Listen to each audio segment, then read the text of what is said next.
नमस्कार दोस्तों, स्वागत है आपका आपके चैनल मेरिट मेंटालिटी में। आज हम पढ़ेंगे प्रोबेबिलिटी चैप्टर का लास्ट एक्सरसाइज दैट इज 5.4। इस एक्सरसाइज के क्वेश्चन में जो आपको कंडीशन दी है वो है right the probability of event. Question क्या बोला है? Right the probability of event. अभी तक हम क्या करते थे? अभी तक के एक्सरसाइज में हमने क्या किया? हम सैंपल स्पेस लिखते थे, उसका नंबर ऑफ एस लिखते थे, करेक्ट। फिर हमने देखा कि हम इवेंट ए बी सी लिखते थे और उसका number of A, number of B and number of C लिखते थे। यहां आपको कह रहा है right the probability of event. अभी हम सिर्फ पॉसिबिलिटी की बात कर रहे थे, अब हमें प्रोबेबिलिटी लिखनी है। तो उसके लिए एक फॉर्मूला जो है आपके चैप्टर में दिया है कि प्रोबेबिलिटी ऑफ इवेंट क्या होती है। तो यहां देखते हैं उसको हम। तो प्रोबेबिलिटी ऑफ इवेंट का मतलब पी ऑफ इवेंट, समझिए। पी मतलब probability. Probability of event is equal to क्या? नंबर ऑफ इवेंट, समझिए, number of event divided by number of sample space, number of sample. ये फॉर्मूला आपको यूज करना है। तो इसको स्टार मार्क कर दे रहा हूं मैं, आप भी समझ जाइए इसकी वैल्यू, क्योंकि इसी फॉर्मूले से आपका एक्सरसाइज सॉल्व हो रहा है। तो अगर इवेंट ए है तो प्रोबेबिलिटी ऑफ ए क्या लिखूंगा मैं? If I take a as a example तो क्या लिखूंगा? Number of a divided by number of s. समझ आ रहा है? अगर बी है तो क्या लिखूंगा? Same, number of B divided by number of सी।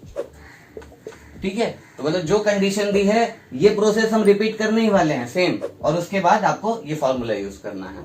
बहुत ही इजी एक्सरसाइज है, लेकिन याद रखिए इसको सॉल्व करने के लिए ये जरूरी है कि आपने 5.3 सॉल्व किया हो वहां, क्योंकि ये वाला जो पार्ट है वो कहां सॉल्व होता है? पूरा 5.3 एज इट इज है। उसके बाद सिर्फ ये एक लाइन ऐड करनी रहती है। तो अगर आपने 5.3 का वीडियो नहीं देखा है तो नीचे डिस्क्रिप्शन में लिंक है, जाइए और हमारा पिछला वीडियो देखिए और फिर आइए 5.4 पर। तो चलिए स्टार्ट करते हैं। If you see your first question, if two coin are tossed, two coin tossed, अगर दो सिक्के फेंके गए हैं, find the probability of following event. और आपको नीचे दो इवेंट 1 एंड 2 लिखा है। तो आपको आंसर राइटिंग कैसे करनी है मैं बताऊंगा, उसी हिसाब से आपको लिखना है। तो पहले क्वेश्चन लिख लीजिए और फिर लिखिए let S be the sample space, S be the sample space. ठीक है, तो एस लिखेंगे हम। दो कॉइन है तो क्या पॉसिबिलिटी होती है? Head head, head tail, tail head and tail tail. ये सारी चीजें बेसिक के लेक्चर में हुई है, डिस्क्रिप्शन में जाइए, लिंक से वो वीडियो देख लीजिए। और फिर यहां हम नंबर ऑफ एस भी लिख लेंगे। नंबर ऑफ एस क्या है आपका? 4 होता है। ठीक है, ये हो गया आपका नंबर ऑफ एस। अब इवेंट्स की बात करते हैं। तो फर्स्ट नंबर 1 आपको क्या दिया है? अब फर्स्ट की बात करते हैं। पहला दिया है गेटिंग एटलीस्ट 1 हेड। जो पहली कंडीशन है वो क्या है? गेटिंग एटलीस्ट 1 हेड, कम से कम एक हेड आना चाहिए। ठीक है, तो इसको आप लिखेंगे, कैसे लिखेंगे? Let A be the event that getting at least 1 head. इसके आगे क्या स्टेटमेंट ऐड कर देना है आपको? Let A be the event that. कोई भी आप ले सकते हैं, A B C, but start है तो ए लीजिए। A be the event that,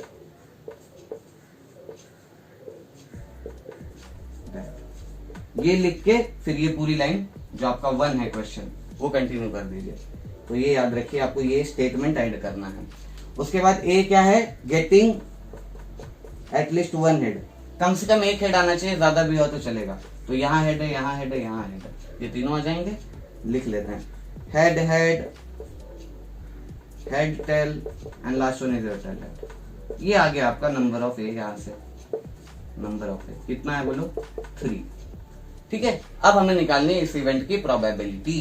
तो क्या लिखेंगे? ध्यान दीजिए, probability of A is equal to, formula क्या था? फॉर्मूला क्या था अगर आपको याद हो?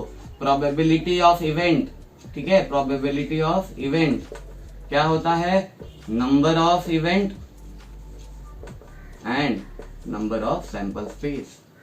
ठीक है, तो उस फॉर्मूले के हिसाब से यहाँ वैल्यू डालिए। नंबर ऑफ ए क्या हो जाएगा, number of a divided by number of S.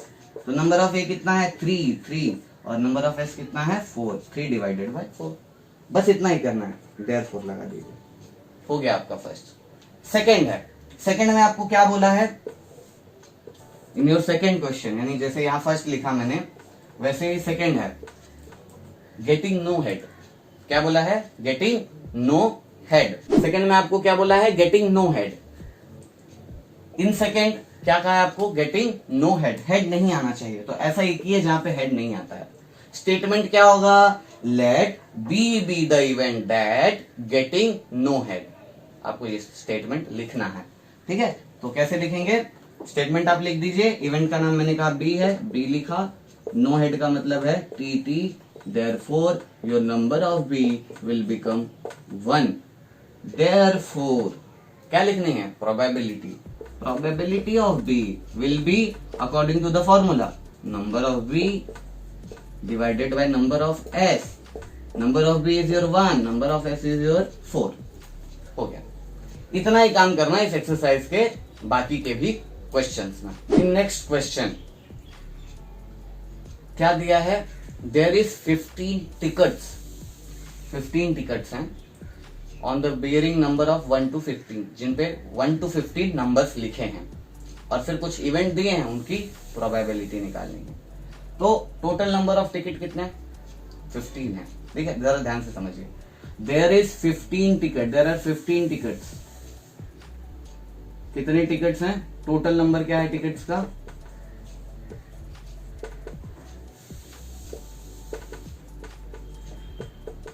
15 है, यानी आपका सैंपल स्पेस होने वाला है।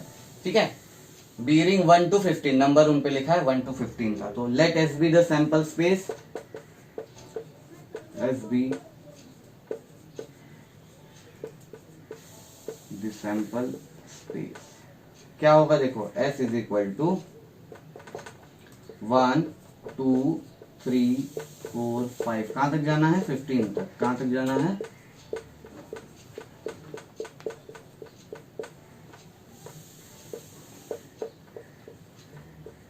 ठीक है। नंबर ऑफ एस क्या हो जाएगा आपका, तो number of S, your number of S will become of course 15। ये हो गया आपका सैंपल स्पेस। अब जो पहला इवेंट आपको दिया है क्या है, the number on ticket is even number, सम संख्या होनी चाहिए। तो फिर से मैं वो स्टेटमेंट जैसा कि आपको लिखना है, let A be the event that, कैसे लिखते हैं मैंने बताया था, let A be the event that the number on ticket is even, number on ticket is even, और even number on the ticket, आप जो भी लिखना चाहें, मतलब संख्या जो टिकट पे वो सम होनी चाहिए, इवन नंबर होना चाहिए। तो यहाँ पे ए लिख लो और देखो कौन कौन से इवन नंबर हैं, 2 4 6 8 10 कर लेते हैं। ठीक, 2 4 6 8 10 12 14, करेक्ट। तो लिख लेते हैं इनको, 2 4 6 8 10 12 14। काउंट कीजिए, नंबर ऑफ ए मिल जाएगा आपको। Therefore, नंबर ऑफ ए 1 2 3 4 5 6 7, कितना आया 7। Therefore, probability ऑफ ए क्या होगा बोलो, number of a divided by number of S, number of A number of S, ये 7 है और वो 15 है। तो ये हो गया आपका प्रोबेबिलिटी ऑफ ए। अब जो सेकंड कंडीशन आपको दी है उसमें क्या दिया है कि जो भी नंबर आना चाहिए is the multiple of 5, multiple of 5 की टेबल में आना चाहिए, 5 से डिवाइड होना चाहिए। तो कैसे लिखोगे, let B the event that the number is multiple of 5। ठीक है, तो ये आपको स्टेटमेंट लिखना है। मैं आपको आंसर बताता हूं कि बी यहाँ क्या आएगा, बी क्या आएगा देखिए, 5 से डिवाइड होने वाले नंबर, यानी 5 का टेबल, 5 10 15, करेक्ट, तीन है। तो लिख लेते हैं 5 10 एंड 15। देयरफॉर आपका नंबर ऑफ बी यहाँ पे क्या होता है, ध्यान दीजिए, नंबर ऑफ बी 3 हो जाता है। तो therefore probability of B is equal to number of B divided by number of S. Number of B कितना है 3 और नंबर ऑफ एस कितना है 15। 3 डिवाइडेड बाय 15। इसको और कैंसिल कर लीजिए, 3 1 जा 3, 3 5 जा 15। अगर नहीं समझ में आया तो ऐसे 3 1 जा 3, 3 5 जा 15। करेक्ट। क्या होगा 3 3 गेट कैंसिल, आंसर कितना आएगा 1/5। यहाँ पे 3 और 3 कैंसिल हुआ और आपका आंसर आता है फाइनल 1/5। तो प्रोबेबिलिटी ऑफ बी क्या है 1/5।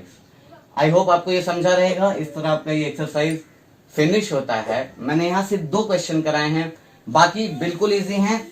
एज अ प्रीवियस एक्सरसाइज में हमने देखा है वही सारे क्वेश्चन हैं, नंबर्स वाले हैं, डाइस वाले हैं। आपको पता है यहाँ तक तो आपका सारा प्रोसीजर सेम है, बस ऐड करना रहता है आपको ये प्रोबेबिलिटी, और वो कैसे करना है मैंने आपको बता दिया है।